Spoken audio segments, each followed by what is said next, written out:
युद्ध कहां तक टाला जाए, द्वंद कहां तक पाला जाए, हम महाराणा के वंशज है, फेंक जहां तक भाला जाए।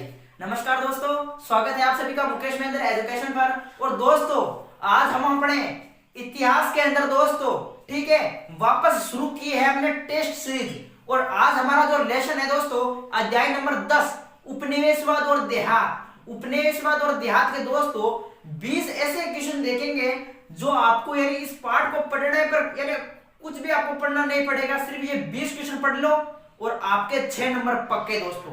कोई भी नंबर नहीं काट सकता दोस्तों, दावा ठोक कर कहता हूं कि दोस्तों इनसे बाहर कुछ भी नहीं आएगा। जो 20 क्वेश्चन लेकर आया हूं दोस्तों ये सिलेक्टेड क्वेश्चन है, मुझे 2.5 घंटे लगे इन प्रश्नों को बनाने में। पूरी किताब में से बनाए मैंने 20 क्वेश्चन और इन 20 क्वेश्चन को अगर आपने अच्छी तरीके से कर लिए याद तो 6 नंबर काटने से आपको कोई रोक नहीं सकता दोस्तों। 6 नंबर मान लो आपके पक्के हैं, इस पाठ को पढ़ने की कोई जरूरत नहीं है दोस्तों। ठीक है, उपनिवेशवाद और देहात बहुत बड़ा पाठ है दोस्तों। इस पाठ में से मैंने 20 सिलेक्टेड क्वेश्चन लिए हैं जो कि आपको बोर्ड परीक्षा के अंदर देखने को मिलेंगे दोस्तों। तो अभी देरी किस बात की है, चैनल को जल्दी से सब्सक्राइब कर दीजिए और बेल आइकन को प्रेस कर दीजिए और घंटी को जरूर बेल आइकन यानी घंटी को प्रेस करना ताकि आगे आने वाली वीडियो के नोटिफिकेशन समय समय पर मिलती रहे दोस्तों। और वीडियो को लाइक करना है और अच्छा लगा है तो कमेंट बॉक्स में यानी टिप्पणी जरूर करनी है कि वास्तव में आज को वीडियो क्या लगे था। ठीक है, तो पहले क्वेश्चन स्क्रीन पर नजर आएगा दोस्तों, देख सको कि मैंने पहला क्वेश्चन लिया है दोस्तों कि आप देख सकते हैं कि पहला क्वेश्चन है कि हमारा उपनिवेशवाद क्या है, क्योंकि हमारा अध्याय का नाम है उपनिवेशवाद। तो उपनिवेशवाद है क्या, ठीक है देख सकते हैं उपनिवेशवाद यानी किसी शक्तिशाली देश द्वारा किसी कमजोर देश पर आर्थिक और राजनीतिक दृष्टि से अधिकार कर लेना, वे उस देश का उपनिवेशवाद कहलाता है। ठीक है, तो यानी ये उपनिवेशवाद की परिभाषा हो गई। इस परिभाषा को आपको अच्छे तरीके से नोट करना है दोस्तों। ध्यान रखना कि भारत पहले इंग्लैंड का ठीक है यानी ब्रिटेन का उपनिवेश था। ठीक है, किसका उपनिवेश था पहले, भारत ब्रिटेन का उपनिवेश था। दूसरा क्वेश्चन दे रखा है हमारे सामने कि कपास गांव से मंडी ले जाने का चित्र कब प्रकाशित हुआ। कपास जो है दोस्तों गांव से मंडी ले जाने का चित्र कब प्रकाशित हुआ, तो यह कब, लंदन न्यूज में। किसमें प्रकाशित हुआ दोस्तों, लंदन न्यूज में। कब प्रकाशित हुआ, 20 अप्रैल 1861 ईस्वी को। 20 अप्रैल 1861 ईस्वी को लंदन न्यूज में प्रकाशित हुआ था। यह आपको नोट करना है। ठीक है, अगला क्वेश्चन है दोस्तों तीसरा कि सबसे पहले औपनिवेशिक शासन कहां स्थापित हुआ, तो सबसे पहले जो औपनिवेशिक शासन है वो बंगाल में स्थापित हुआ है। चौथा क्वेश्चन है कि नीलामी से आप क्या समझते हैं।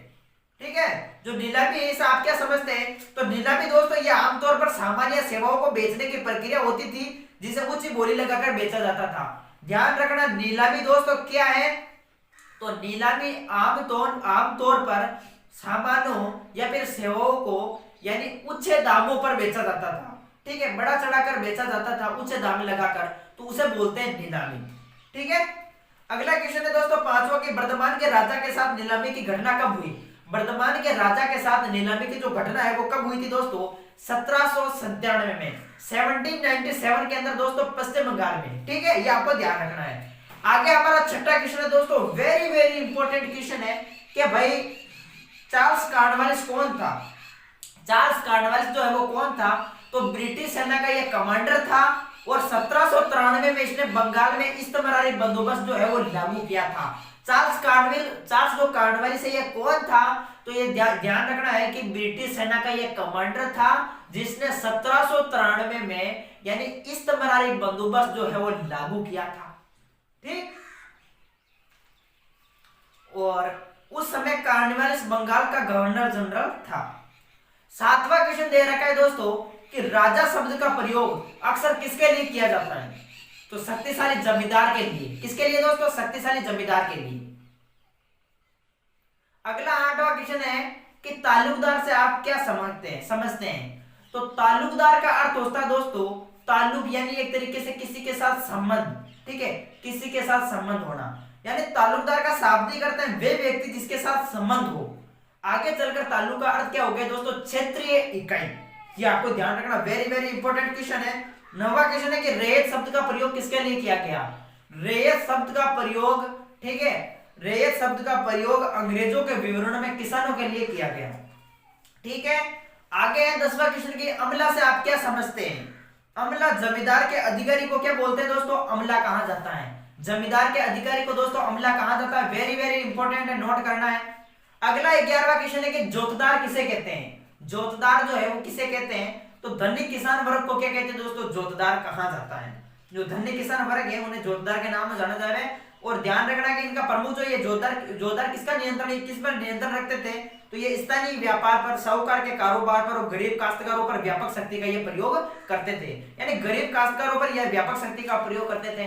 बाप रो लाई बेचारो गरीब का ही काम करे, गरीब खेता के मायने काम करे, दिन भर काम करे, ठीक है, कितना भी काम करे, जैसे दिन भर काम किए, जैसे गेहूं के लिए वो गेहूं जो फसल होती है उसके लिए काम, चाहे रबी हो चाहे खरीफ हो चाहे कौन सी फसल हो उसके लिए काम करता है, तो उसका आधा भाग किसको देना पड़ता है? जोतदार को देना पड़ता है। इसलिए ये दोस्तों यानी गरीब काश्तकारों पर व्यापक शक्ति का प्रयोग करते थे जोतदार। तो इंपॉर्टेंट है, नोट कर सकते हैं। आगे देख सकते हैं, वेरी वेरी बोर्ड परीक्षा के अंदर आने वाला क्वेश्चन है कि जोतदार तथा जमींदार में क्या अंतर है। इंपॉर्टेंट है, जोतदार और जमींदार में क्या अंतर है दोस्तों? आप नोट कर सकते हैं कि जोतदार यानी गांवों में जोतदारों की शक्ति जमींदारों की ताकत की अपेक्षा अधिक प्रभावशाली होती थी।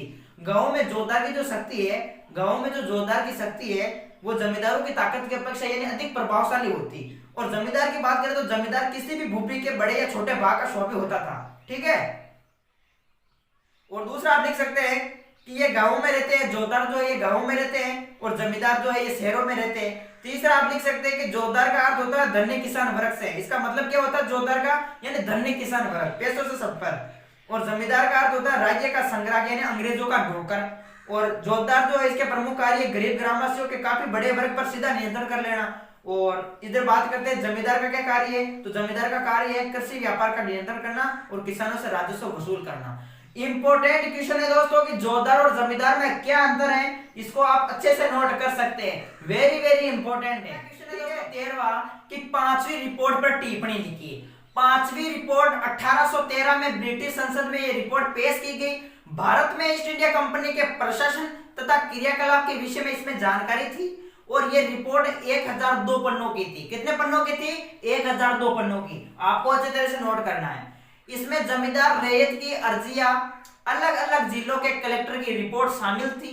5वीं रिपोर्ट में उपलब्ध साक्ष्य जो है वो बहुमूल्य थे। दोस्तों इसमें प्रमुख बात क्या थी? 5वीं रिपोर्ट में प्रमुख बात आपको ध्यान रखनी की जमींदारों के हालत और जमीनों की नीलामी के बारे में 5वीं रिपोर्ट में कहा गया कि राजस्व समय पर नहीं वसूल किया जाता था। जो राजस्व है यानी राज्य की जो आय है वो समय पर नहीं वसूल की जाती थी। काफी हद तक जमीनें समय समय पर नीलामी पर बेचने के लिए रखी जाती थी। अब नीलामी क्या है तो ये मैंने पहले ही बता दिया क्वेश्चन, ठीक है।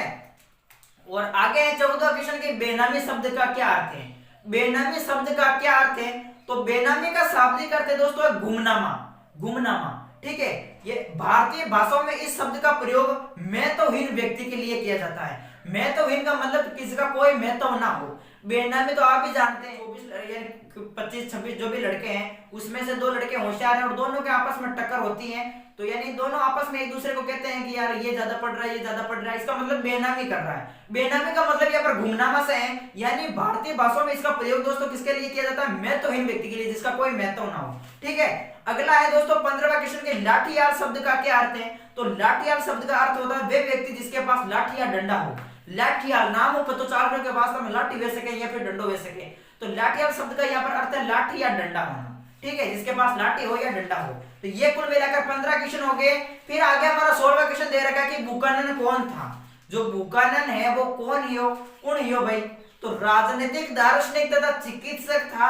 यह फ्रांस का रहने वाला था और भारत के गवर्नर जनरल लॉर्ड वेलेस्ली के ये दरबार में मंत्री था, ठीक है, यानी मंत्री शल्य चिकित्सक रहा, ठीक है, चिकित्सक था। क्योंकि इसका देखो जो बुकानन है ये दार्शनिक भी था, राजनीतिक भी था और चिकित्सक भी था। बुकानन जो है इसे हेमिल्टन के नाम से भी जाना जाता है, हेमिल्टन। और कलकत्ता में चिड़ियाघर की इन्होंने स्थापना की थी जो अलीपुर चिड़ियाघर कहलाया, ठीक है। तो ये क्वेश्चन वेरी वेरी इंपॉर्टेंट है, ध्यान रखना कि बुकानन कौन था। तो ये प्रमुख बातें आपको नोट करनी है। अगला हमारा 17वां क्वेश्चन दे रखा है कि पहाड़ी लोगों से आप क्या समझते हैं। तो पहाड़ी लोगों के बारे में ये प्रमुख प्रक्रिया आप आसानी से पढ़ सकते हैं और इन्हें अच्छे से नोट कर सकते हैं, ठीक है। हाँ, इसमें पहाड़ी लोगों में से इसको आप अच्छे से पढ़ लीजिए और इसमें जो इंपॉर्टेंट क्वेश्चन बनता है वो मैं बता देता हूं कि पहाड़ और देखो 7वां जो मैंने लिखा है पॉइंट, ये वेरी वेरी इंपॉर्टेंट है। यानी पहाड़ी लोग कुदाल का प्रयोग करते थे जिसे पहाड़ी जीवन का प्रतीक माना जाता है। पहाड़ी और संताल लोगों के बीच, यानी पहाड़ी और संताल लोग क्या क्या प्रयोग करते थे, पहाड़ी लोगों के ध्यान रखना कि ये कुदाल का प्रयोग करते थे और संताल लोग जो है वो हल का प्रयोग करते थे। ये जो कुदाल का प्रयोग करते थे और संताल लोग जो है वो हल का प्रयोग करते थे। ये प्रमुख नोट कर सकते हैं पहाड़ी लोगों से संबंधित प्रमुख बातें।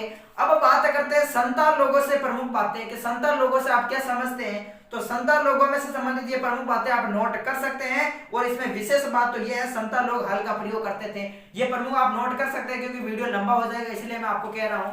अगला देखो 19वां क्वेश्चन है कि कुछ महत्वपूर्ण प्रश्न उत्तर दे रखे हैं कि संताल विद्रोह के बाद संताल परगना का जो निर्माण है वो 1855 से 56 के बीच में हुआ। ठीक है, ये नोट कर सकते हैं प्रमुख पॉइंट। साहूकार एक ऐसा व्यक्ति होता था जो पैसा उधार देता था और साथ ही व्यापार भी करता था। तीसरा पॉइंट, रैयत और साहूकार शीर्षक नामक रिपोर्ट 6 जून 1876 के नेतृत्व नेटिव ओपिनियन नामक समाचार पत्र में छपी। ये इंपॉर्टेंट है। तो ये प्रमुख आप नोट कर सकते हैं कि बंबई दक्कन में पहला राजस्व बंदोबस्त 1820 के दशक में किया गया था। कपास में तेजी, यानी कपास में तेजी कैसे आई। हमने प्रश्न देखा था कि अमेरिका गृह युद्ध में भारत ने रैयत समुदाय को कैसे प्रभावित किया था, ऐसा क्वेश्चन है। तो आप इस प्रकार से आप नोट कर सकते हैं जैसे कपास में तेजी आई। 1860 के दशक से पहले ब्रिटेन में कपास का 3/4 भाग अमेरिका से आता था। ठीक है, और कपास आपूर्ति संघ की स्थापना 1857 में हुई और मैनचेस्टर कॉपर कंपनी की स्थापना 1859 में हुई थी। और इसका प्रमुख उद्देश्य क्या है दोस्तों इस कंपनी का, दुनिया के हर भाग में कपास के उत्पादन को प्रोत्साहित करना जिससे कि उनकी कंपनी का विकास हो सके। ठीक है, और ये आप नोट कर सकते हैं। और सन 1861 में अमेरिका गृह युद्ध छिड़ गया तो ब्रिटेन के कपास क्षेत्र में तहलका मच गया। वेरी वेरी इंपॉर्टेंट है दोस्तों, दावा ठोकर कहता हूं कि इनसे बाहर कुछ नहीं आने वाला है। उपनिवेशवाद और देहात दोस्तों कितने नंबर का है, 6 नंबर का है और 6 नंबर हमारे पक्के हैं दोस्तों, इनसे बाहर कुछ नहीं है, आपको अच्छे से पढ़ना है। तो ये भी आप पढ़ लीजिए, स्क्रीनशॉट ले लीजिए दोस्तों, वीडियो लंबा हो जाएगा इसलिए मैं नहीं बता रहा हूं। और अगला हमारा लास्ट क्वेश्चन है 20वां कि दक्कन दंगा आयोग पर टिप्पणी लिखिए। इसे तो आप जल्दी से नोट कर लीजिए दोस्तों, ये बोर्ड परीक्षा के अंदर 6 नंबर यानी 5 नंबर का पूछा जाएगा और जो 1 नंबर का है वो ऑब्जेक्टिव क्वेश्चन भी बन सकता है। ठीक है, तो कुल मिलाकर ये अध्याय उपनिवेशवाद और देहात 6 नंबर का है। ठीक है, तो दक्कन दंगा आयोग दोस्तों इसकी शुरुआत 12 मई 1875 को हुई थी, ध्यान रखना। लेकिन देखो ये आयोग जो है दोस्तों दक्कन दंगा आयोग ये साहूकारों के खिलाफ चला क्योंकि साहूकारों ने किसान व्यक्ति की जमीन जो है वो हड़प कर नीलाम कर दी थी। और ये जो आदेश है वो कोर्ट में लेकर चला गया था। ठीक है, और इस रिपोर्ट यानी इस आयोग ने 1878 में, ये इंपॉर्टेंट है, इस आयोग ने 1878 में ब्रिटिश पार्लियामेंट में एक रिपोर्ट पेश की जिसे दक्कन दंगा आयोग दक्कन दंगा रिपोर्ट कहा जाता है। दोस्तों ब्रिटिश पार्लियामेंट में रिपोर्ट पेश कब करता है तो 1878 में, जबकि दक्कन दंगा आयोग की शुरुआत कब हुई थी 12 मई 1875 को। और यह आयोग कहां फैला तो महाराष्ट्र, पन्ना, अहमदाबाद तथा सतारा और सोलपुर में फैला था। ठीक है, तो दोस्तों ये आज का अपना वीडियो था। वीडियो को शेयर करना है, चैनल को सब्सक्राइब करना है और इससे बाहर कुछ भी नहीं आने वाला है।